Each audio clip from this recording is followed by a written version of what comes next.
I think what's really interesting is not, is there something else to come? Because I think the common take, which is rat jumping off a sinking ship, that makes a lot of sense.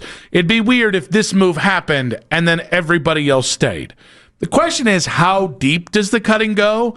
And so I'll ask you, what is more likely? DePodesta goes and Stefanski goes, but Barry stays, or DePodesta goes, Barry goes, and Stefanski stays. Stefanski going, Barry staying. And so the answer would be baked around the idea that Jimmy Haslam will have fallen so much in love with Andrew Barry that he feels like he no longer needs DePodesta to be pulling the strings. And so like there's a world out there that exists. I don't think this is the world, but I'm just trying to answer the question. There's a world out there that exists where he thinks so highly of Andrew Barry and the draft class that he just pulled off and everything else that he feels almost as if Andrew Barry, going from being the youngest NFL GM when he was hired at age 34 for the Browns, has graduated enough to not need the golden parachute that he perceived DePodesta to be. Like basically the blanket, the insurance blanket that he thought DePodesta was, he doesn't need it anymore, and he can fly free without DePodesta. So the crony wars are over because Andrew Barry toppled King DePodesta? Basically, that's what that would be. Because I believe that Haslam thinks higher of Barry than I do Stefanski right now. And so I don't really see a world where this is like DePodesta's gone. He also is convinced now that Barry's an idiot, and then Stefanski somehow is the one that keeps his job. So I think you're right. And by the way, it's not even just the way you're setting it up, although you're right in that. I also think it's the NFL, where GMs tend to get multiple head coaches. As of right now, Andrew Barry has had one head coach, and you get it. I don't know that Jimmy Haslam feels this way, but they can sell it like, well, but now he's going to do this without interference. I just look at this and I go, I don't know. I think if we're going, all right, who should be fired? I think there's a lot more going against Andrew Barry than there is Kevin Stefanski. Kevin does have a playoff win, and yes, I do give it to him. Kevin has 2 playoff appearances. And Kevin, the Deshaun stuff was not his decision. It was Andrew Barry who came up, or somebody in analytics, Paul DePodesta, that came up with the decision, and then Andrew Barry sold it. Kevin Stefanski got online. Like, I don't know. If we now remove the DePodesta influence, I think I'd be more upset if Andrew Barry keeps his job and Stefanski's gone than if Stefanski keeps his job and gets to handpick his GM. I can't stress enough, I would fire them both. But if you're telling me choose one or the other that I think Haslam would do, it would, because DePodesta is now gone, it would lead me to believe that he would think higher of Andrew Barry than he does Stefanski, because I've always thought he thought higher of Andrew Barry. I think it's a long-term play with Barry, and he's almost seeing like this graduation process with Barry, whereas Stefanski, we've just seen in the past couple years get worse and worse. By the way, the defenses coming in about Paul DePodesta from the weirdest places. Defenses? I mean, Jack Duffin talked about 3 examples stand out of good things that DePodesta did here. The McDermott over Hugh Jackson, not viewing Carson Wentz as a top 20 quarterback and wanting Stefanski over Freddie Kitchens. Which is weird because Jack's not one of these guys that is like waves the pom-poms all the time either. Well, but so I jokingly sent a gift that said, abandon your God. And Real Xavier P said, nah, Nick, now I'm about to go Daryl. You did Daryl. Y'all don't have someone to blame for every random thing. Yeah, I'd also say, like, you don't have the security blanket of, well, I don't know what he does.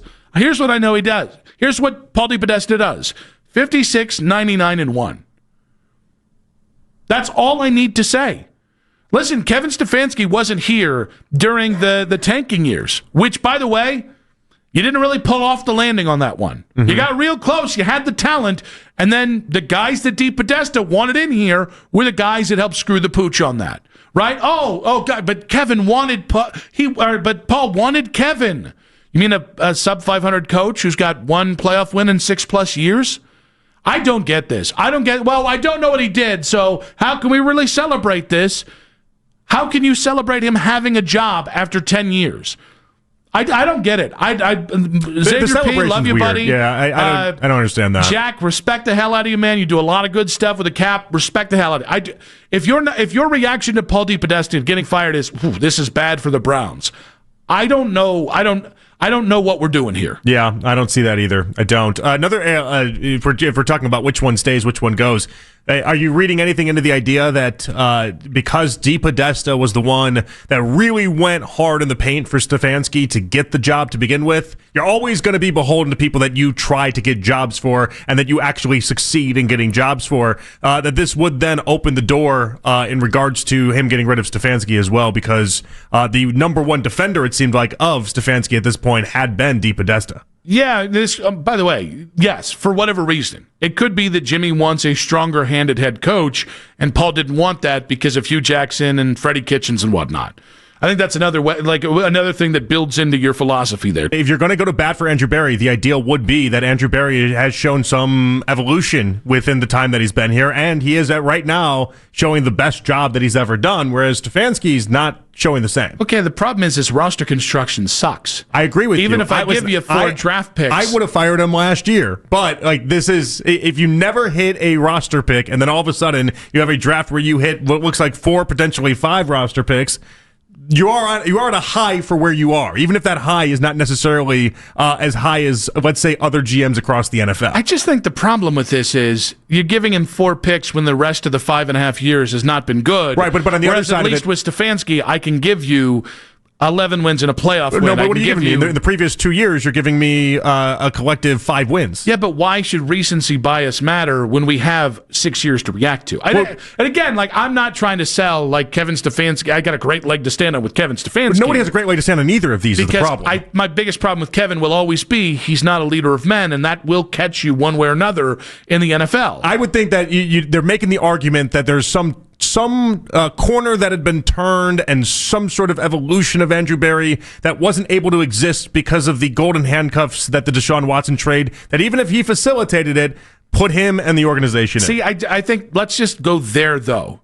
Like, who germinated? Who created? The reports say both of them. We've never found out exactly who it is. So the reports say both of them. My reading of it, and I don't know this is right, so I'm not reporting anything. Was both The Athletic at the time and Mary Kay at Cleveland.com said it was both an Andrew Berry and Kevin Stefanski. They collectively took that to Jimmy Haslam. And then the reporting continued on to suggest, this is at both different outlets, that Jimmy Haslam was the one that ultimately put the guaranteed money in front of it, and he's the one that put the final oomph attached to it all. But the originators of it was the two of them collectively together. I think we're leaving out Paul DePodesta, by the way. But they've never attached his name to that. It's always been, it was Andrew Berry and Kevin Stefanski, and they took that idea to Jimmy. Yeah, but somebody had to come up with the idea first, and Jimmy's got to know, right? I would hope that they would know. That's who you fired. I think the only people that might know that answer, honestly, is between Andrew Berry and Kevin Stefanski. No, not the thought partners. I guarantee you, because they presented this to the media. They presented this to the 2 people that have reported on it the way that they've reported on it as a collective. And this goes into thought partners nonsense, and this goes to the collaborative effort to it all. Maybe Andrew Berry goes to bed at night knowing it was his call. Maybe Kevin Stefanski goes to bed knowing it was his call. But as far as we know, that's as good as we got. I guarantee you that in those walls, there's clarity on this. There's no way. They talk about every decision. There's no way there wasn't a, hey, AB had this idea, hey, Kevin had this idea. I also find it hard that Kevin actually wanted him because Deshaun did nothing in Houston that he was going to do here. He didn't fit his system. What has Kevin shown you? Why does he love Dylan Gabriel? Because Dylan Gabriel fits his system. Well, no, but does he love Dylan because he fits his system, and Deshaun so obviously didn't, and he wasn't able to have success with that, and so he wanted quarterbacks then would fit his system and do his stuff. It goes back to the success they had with both Case Keenum and Kirk Cousins in Minnesota. Because the times were so different than where the AFC North was as a whole, and part of the pitch is that you can't live in the AFC North where Big Ben still existed, and then you had Lamar Jackson who was winning MVPs, and Joe Burrow was going to the Super Bowl. You couldn't exist in that world without a premier quarterback. And so they sold out for a premier quarterback. Okay, fair enough here. And then we can leave this here because the truth is, it doesn't matter if you or I know who truly ordered the code red and said, we've got to jettison Baker. We're never going to find out. Well, no. This is Jimmy Haslam's job to find out. It's Jimmy Haslam's job to know because that's what I want. I don't give a rip if you come out and tell me, no, I want to know. No, my pound of flesh isn't done yet.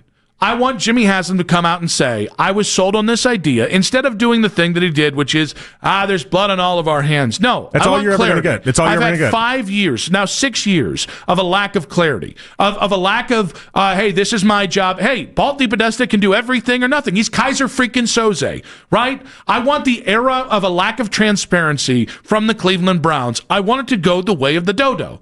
And you cannot move on from this without addressing the central failure of the Cleveland Browns under all of these guys, which is the Deshaun Watson trade. It brought shame on you on the field. It brought shame on you off the field. So whoever was the guy that woke up one day and said, I think I'm going to sell everybody on trading for Deshaun Watson, that's the guy whose ass I want gone. I know, but if it's Paul DePodesta, I want to know it. So, but the problem, first off, we're never going to know it, and the other part of this is that, as Albert Breer has told us time and time again, they've looked at that as they've given themselves collectively, everyone involved, they're a mulligan for that time period. So, one, we're not going to ever find out that answer, the true answer of it all. That they didn't get a mulligan?